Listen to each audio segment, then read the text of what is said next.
This is screencast 3,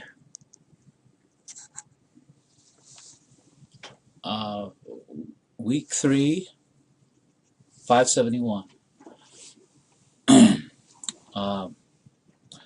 I was going over an example of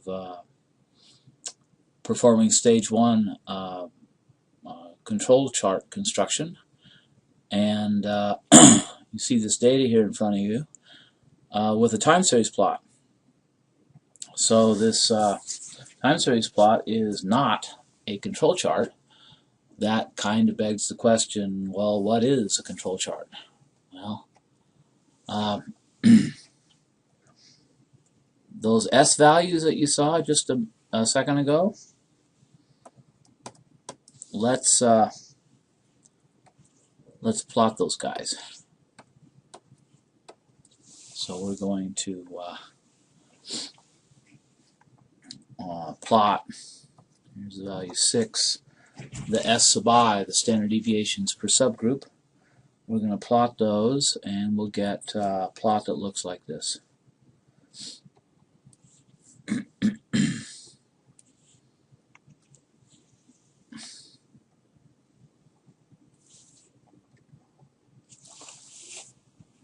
This is almost a control chart,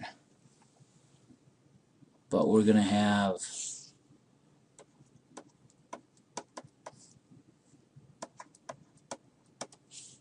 these two tripwires.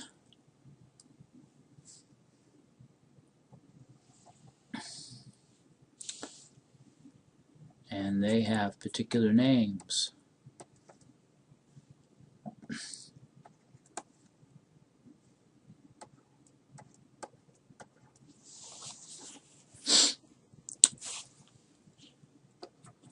This is called the upper control limit, and this is the lower control limit.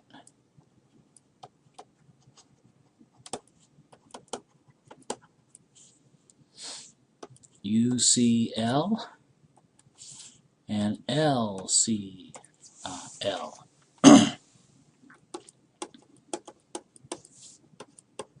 And these two numbers, which in this case turn out to be 13.6126 and 0.005, these numbers basically form the whole reason we're running this control chart.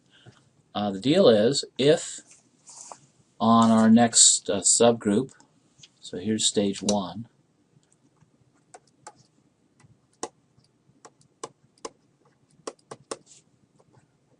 and then this is stage 2.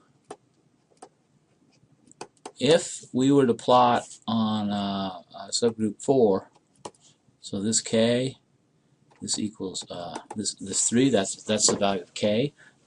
So we go into control, we go into running online, and let's say we're to get a point here. With this point, we would declare signal. In other words, another way that it is referenced, it is said that the chart has given a signal. A signal means you're out of control.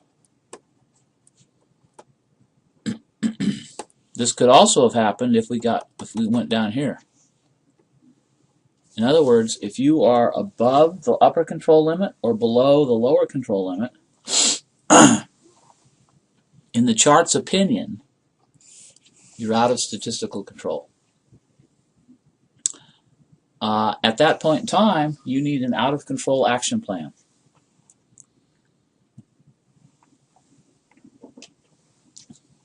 So if signal,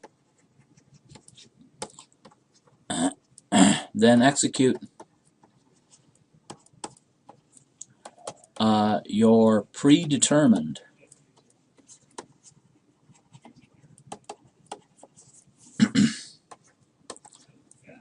out of control action plan,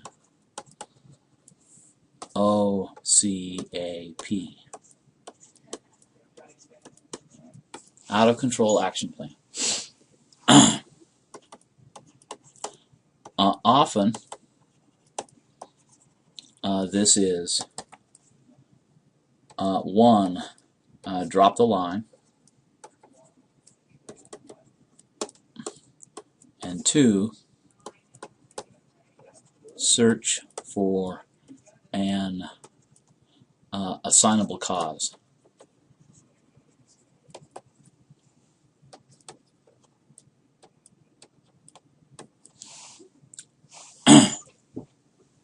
But notice this has happened in stage 2. That's not what you do in stage 1. In stage 1, what you're supposed to do is this. In stage 1, find assignable cause for each out of control subgroup.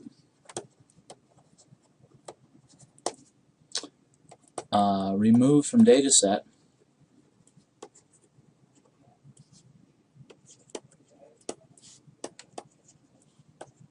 and recompute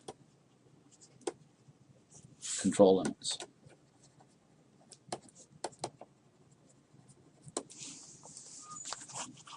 So this kind of implies that these control limits are something we compute. And it turns out also from these 2 rules that the control limits are calling the shots. So the control limits are pretty important. In stage 2, if you stray outside the control limit band, then you execute an out of control action plan, and that's typically the first step is to stop production. Well, in the manufacturing process, the heartbeat, the blood flow of a manufacturing firm is its production line. You shut that production line down, and that firm is now starting to bleed money. You can kill a firm if you keep the production line down long enough. And a little firm, you can kill it pretty quickly. So it's no small matter to drop a production line. You better find the problem and bring that line back up ASAP. But in stage 1, you may have points already outside the control limits, which indicates that before you do anything, you have to recognize the fact that the process is already out of control. It's been running out of control. So what you have to do is you have to go into those data points and find out who's responsible for making them, what machine they were coming off of, and find the problem, fix the problem, and act as if you fixed the problem by eliminating those points from the data set and recomputing the control limits. Once you've recomputed the control limits, of course, you redraw the control limits and you look to see if there are any points that are still outside. Once no points are outside, you can once no points are outside control limits,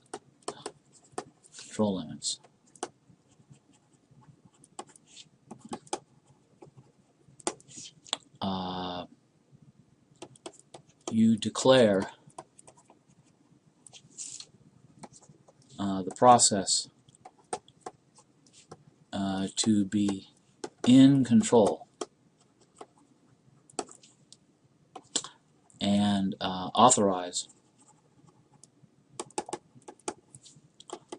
the chart to be put online.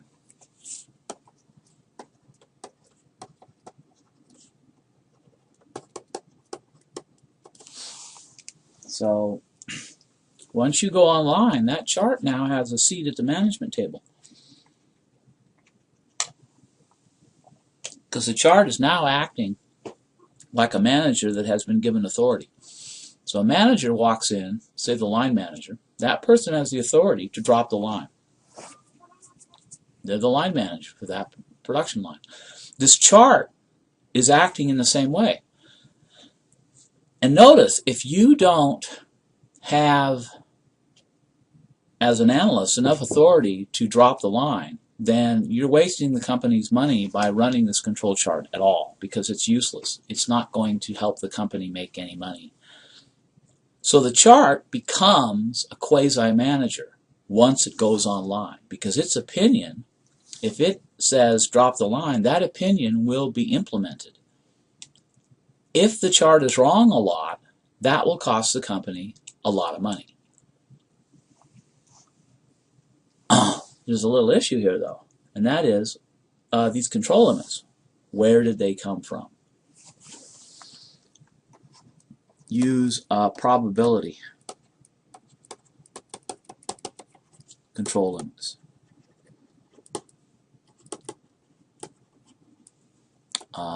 For both the S and X bar charts.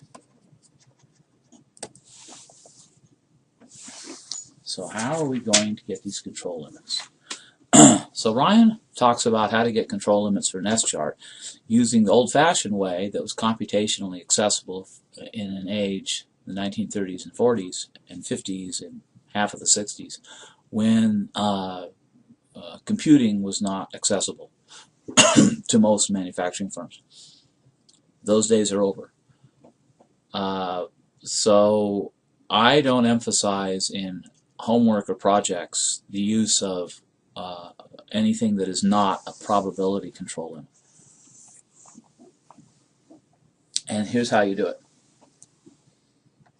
Here are the formulas. The lower control limit is sigma hat times the square root of the quantile of the chi-squared with n minus 1 degrees of freedom, evaluated at 0.001, divided by n minus 1. The upper control limit is sigma hat times the square root of the quantile of the chi-squared n minus 1, evaluated at the probability 0.999, divided by n minus 1, where n is the subgroup size. In general, Q chi-squared n minus 1 with argument value p is the pth quantile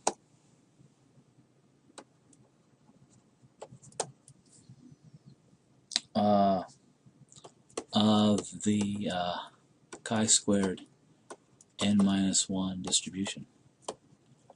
You're thinking, what in the world is that? Well, here's a picture of it.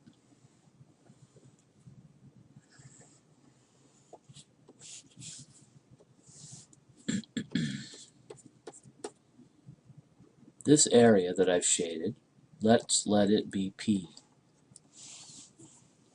This point right here is that value.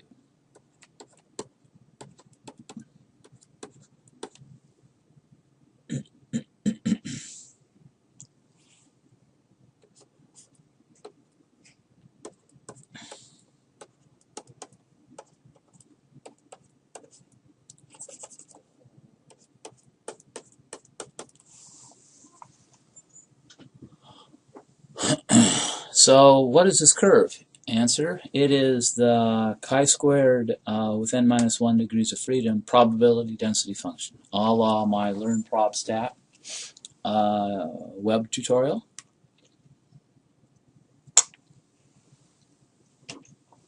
And P is an area under the curve from the smallest value that the random variable can take on, in this case 0, for a chi-squared random variable, over to the quantile.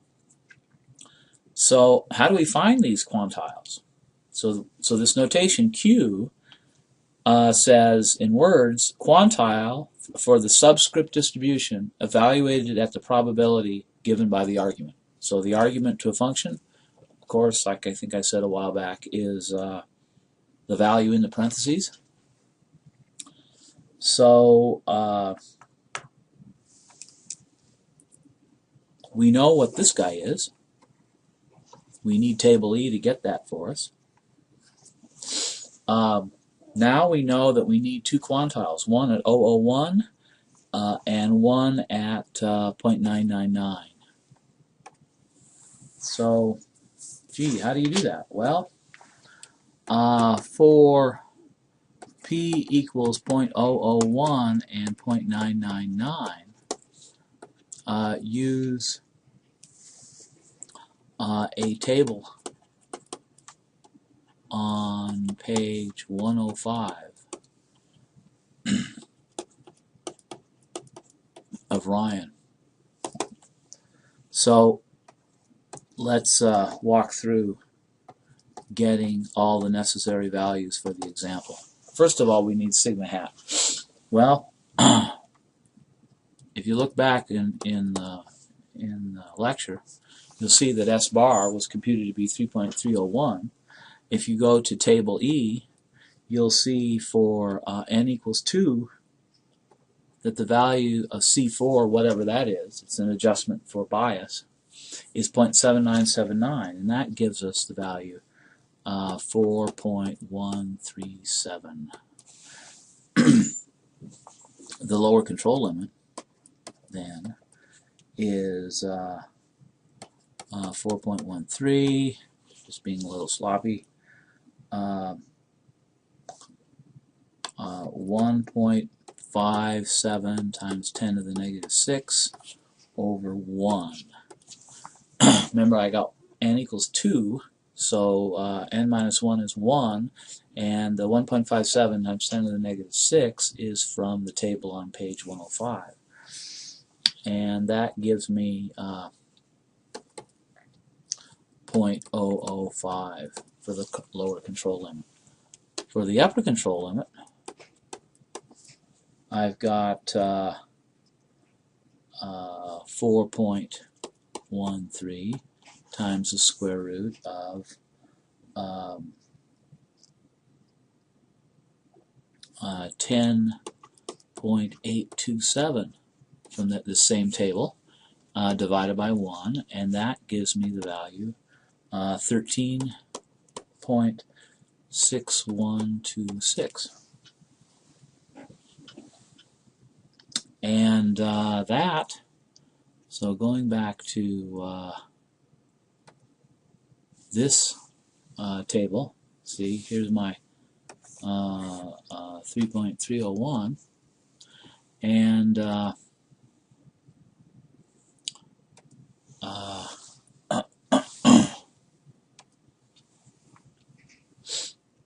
I used my formulas to get my value, and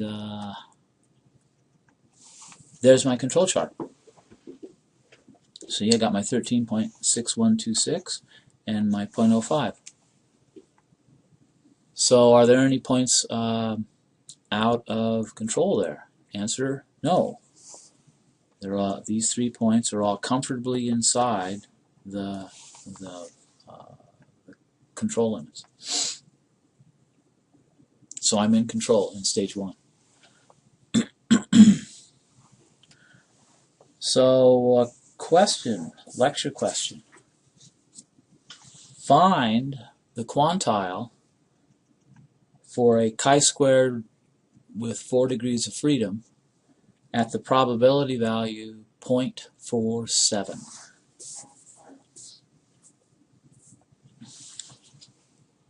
Okay, so you have established control for sigma squared. So in this example,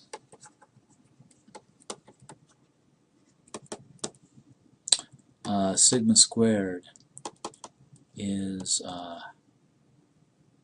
in statistical control.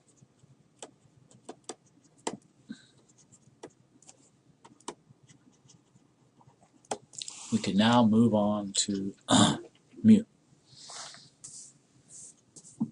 So draw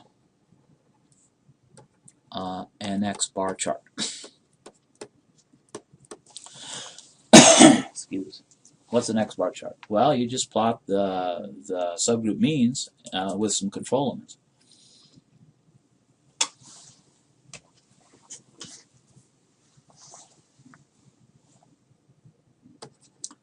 Use control limits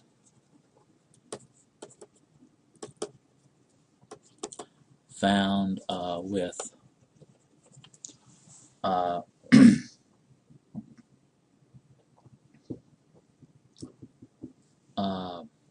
LCL UCL equaling X double bar plus and minus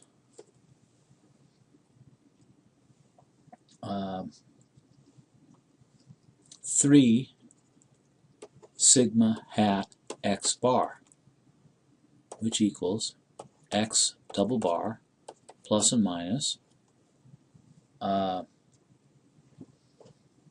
A3 times S bar,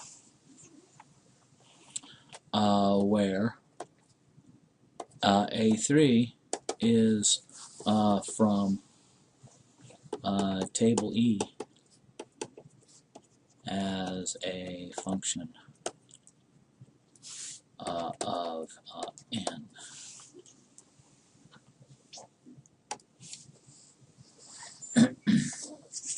So before we get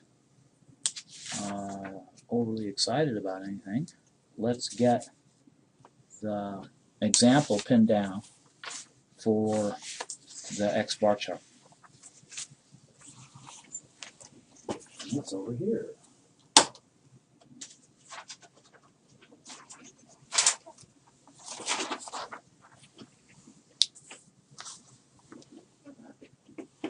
So for an X bar chart, we have a plot of X bar I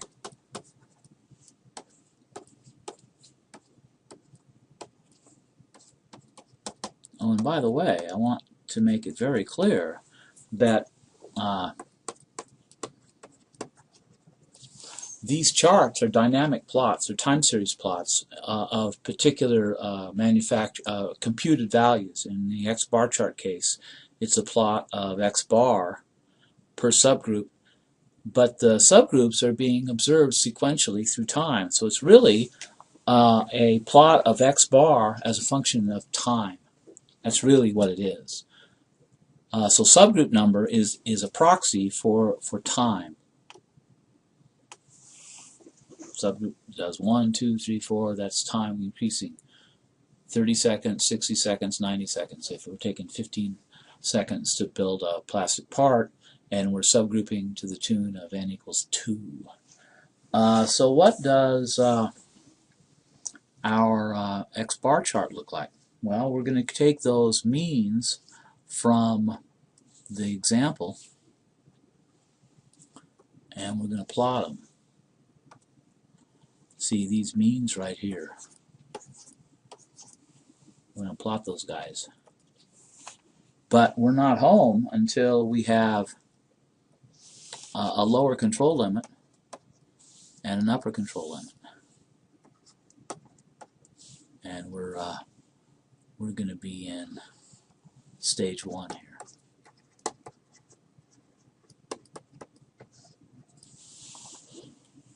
So this upper control limit is going to be X double bar plus A3 times S bar, and this guy down here, the lower control limit, is going to be X double bar minus A3 S bar, which in this example, if you remember back, I computed X double bar to be 4.666.